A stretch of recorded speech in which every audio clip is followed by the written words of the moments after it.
What a way to close out the month of January. Many stocks that are down, notably Nvidia negative 16%, and this all stemmed from DeepSeek and their artificial intelligence claims, which have shaken up the world significantly, but not every single analyst here is convinced by what they have said.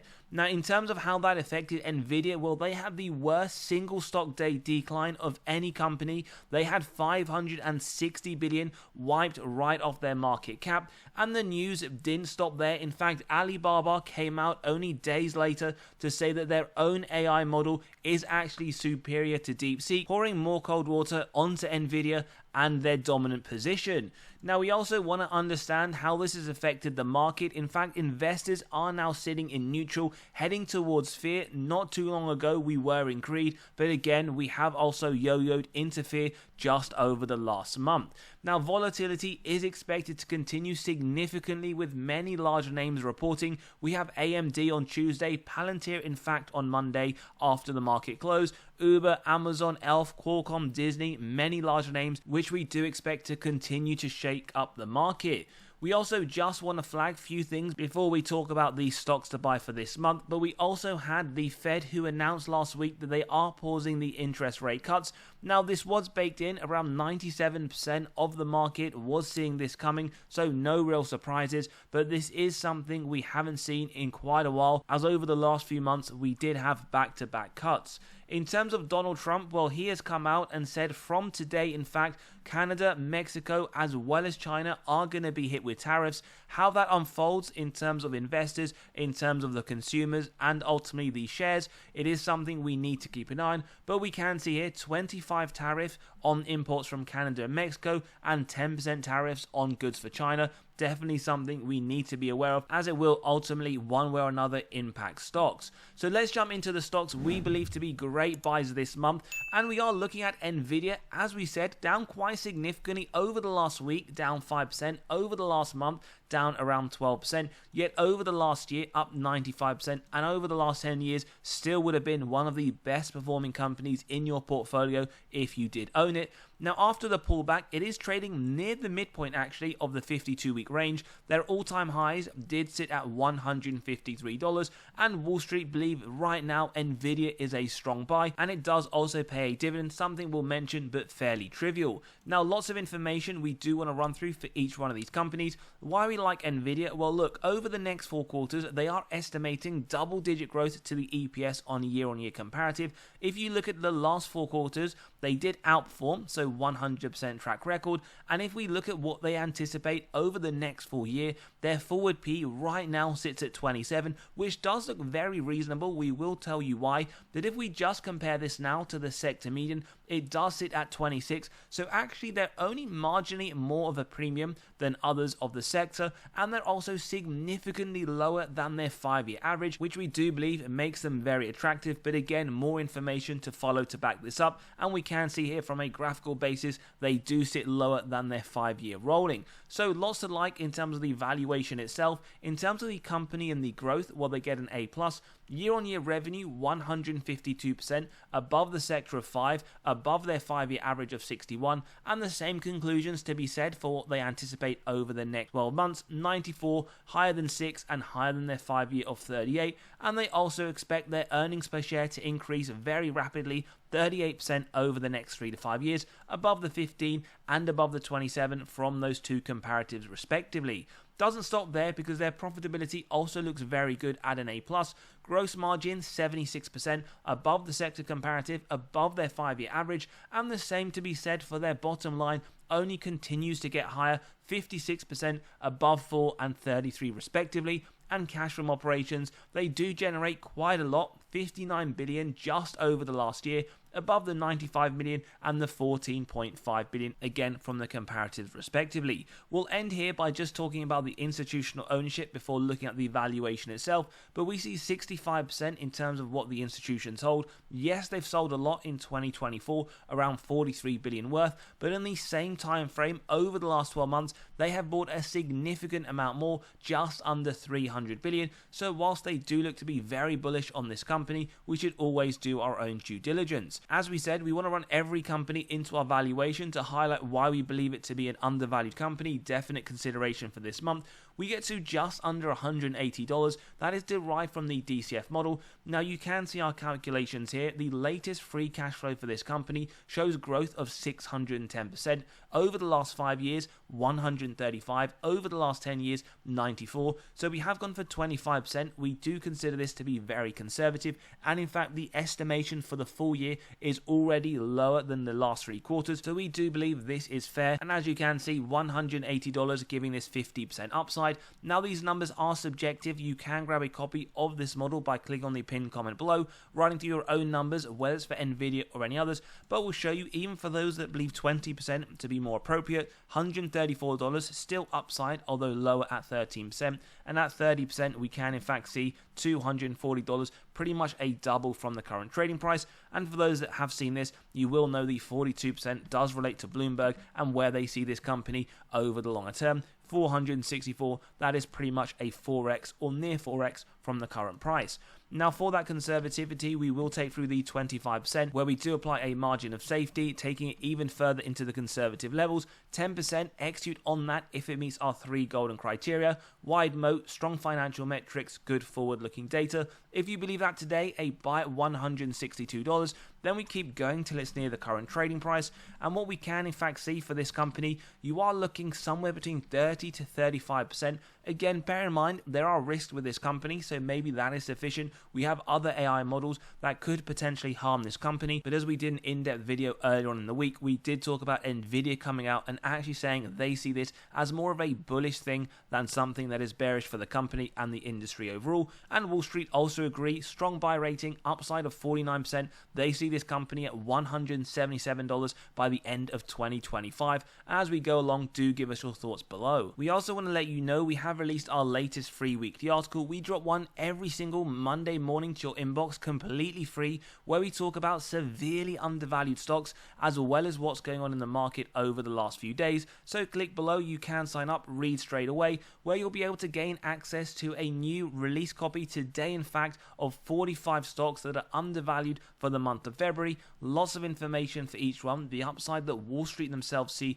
over the next year, and on top of that, you can grab a copy of 43 stocks that Wall Street themselves believe right now have the most upside in the S&P. So click below, sign up, and you can read straight away. We then move on to a different type of company, Dividend Energy, now down around 20% over the last year. Over the last 10 years, down around 48, but again, depends at what point you bought. If you did buy at the drop at COVID 2020 and it was trading around $6, you would be up very, very significantly on the current price, and we can see right now trading at the lower end of the 52-week range. Both Wall Street and Seeking Alpha confirm this company as a buy, and the yield currently sits at 4.25%. If we were to look at their earnings, well, first things first, over the last 4 quarters, at a bare minimum, they have been in line, although 3 of them have been beats. And over the next 4 quarters, given the cyclicality of the industry, no massive surprises, but they only anticipate 2 of them to be growth. As we can see, based on the EPS for 2025, the forward PE does look very low at 7.02.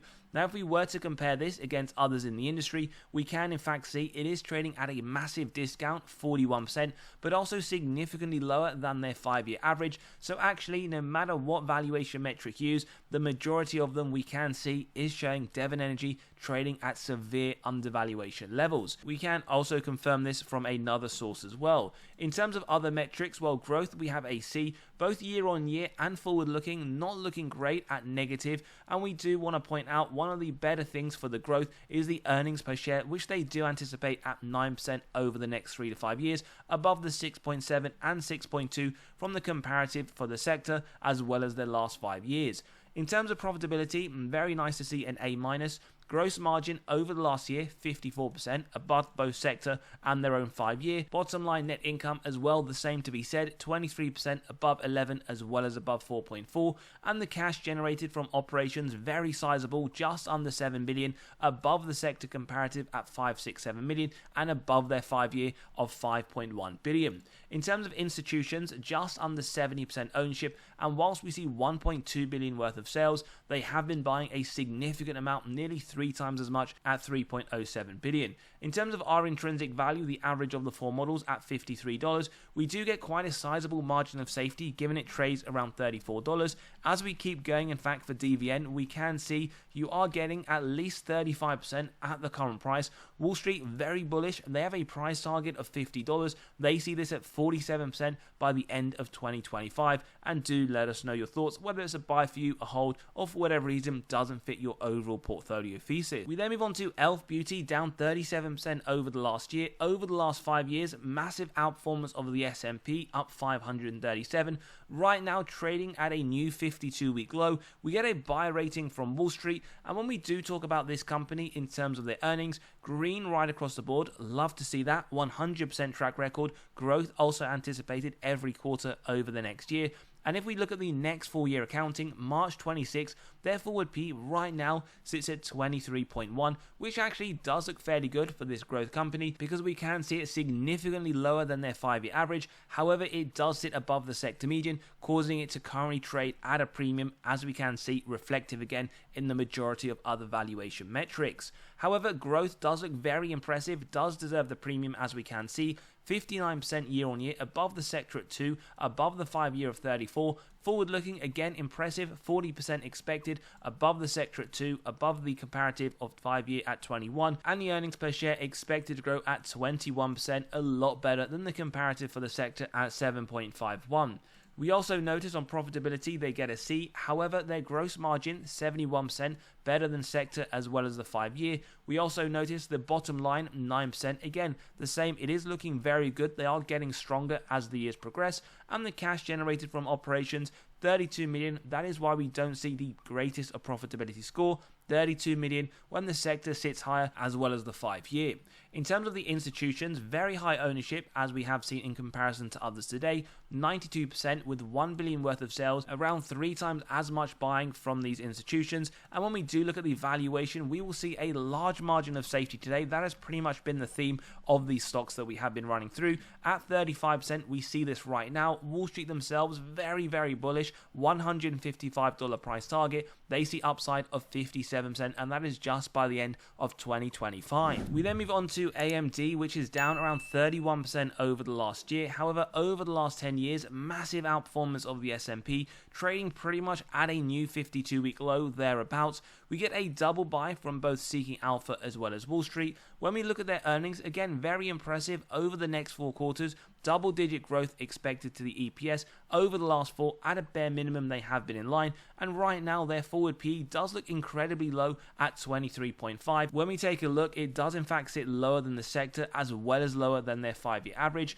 And in terms of growth, they get an A. Both revenue year on year at 10% and forward-looking above the sector comparative. However, one thing with AMD, we can see over the last 5 years, it was significantly higher. Yet the one thing that stands out, the earnings per share, they're expecting 44% growth, which is above both comparatives at 15 and 33%.